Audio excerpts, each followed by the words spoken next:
Hello friends, आज मैं आपके साथ एक इम्पॉर्टेंट क्लिनिकल टिप शेयर कर रहा हूँ। और ये जो टिप है ये रियूमेटोलॉजी यानी कि जोड़ों के दर्द के जो पेशेंट हम लोगों के पास आते हैं, आप लोगों के पास आते हैं, उनके साथ संबंधित है। जो लोग जनरल प्रैक्टिशनर हैं, जिनके पास दर्दों के पेशेंट, रियूमेटिक पेशेंट्स अक्सर आते होंगे, तो हमारे पास दो बहुत इम्पॉर्टेंट दवाइयाँ हैं। एक तो है रेस्टॉक्स और एक है ब्राइनिया।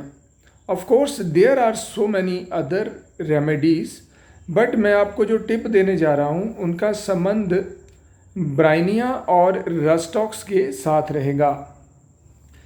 तो मान लीजिए आपके पास कोई पेशेंट दर्दों की शिकायत लेकर आता है, तो आप उसको इंडिकेटेड दवाई रेस्टॉक्स देते हो और रेस्टॉक्स से उसको फ़ायदा भी होता है, लेकिन रिजल्ट सेटिस्फैक्ट्री नहीं आते, पूरी तरह वो ठीक नहीं होता।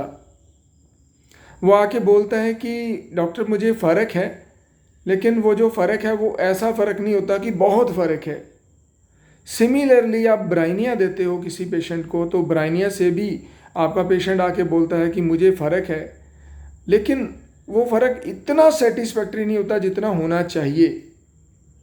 तो listen carefully, whenever you prescribe Brineia or Restox in case of rheumatism or joint pains and आपके अनुसार ये दवाई जो है ये इंडिकेटेड है, तभी तो असर कर रही है ना।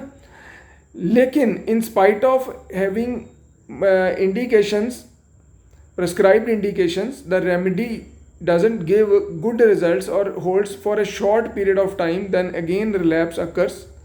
तो ऐसी अवस्था में जब ब्राइनिया और रेस्टॉक्स आपको रिजल्ट तो दे रही हैं लेकिन पूरा नहीं दे रही, तो आपको फाइटोलेका डिकेंड्रा जो दवाई है वो बीच में इस्तेमाल करनी चाहिए as a intercurrent remedy for few days. Means bryonia के बाद भी और रेस्टॉक्स के बाद भी अगर आप फाइटोलेका डिकेंड्रा इस्तेमाल करते हो तो जो रिज़ल्ट हैं वो मोर सेटिस्फैक्ट्री आने शुरू हो जाएंगे। इसको आप आजमा कर देखिए, लेकिन शर्त ये है कि जो पहली आपकी प्रेस्क्रिप्शन है वो ब्राइनिया या रेस्टॉक्स होनी चाहिए, इंडिकेटेड होनी चाहिए।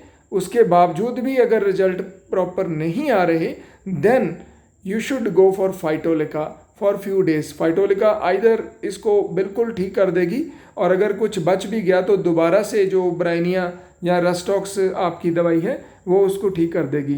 तो ये छोटी छोटी बातें हैं, इनको ध्यान में रखें, आपको प्रैक्टिस में बहुत अच्छी रिजल्ट आने लगेंगे इन चीज़ों से।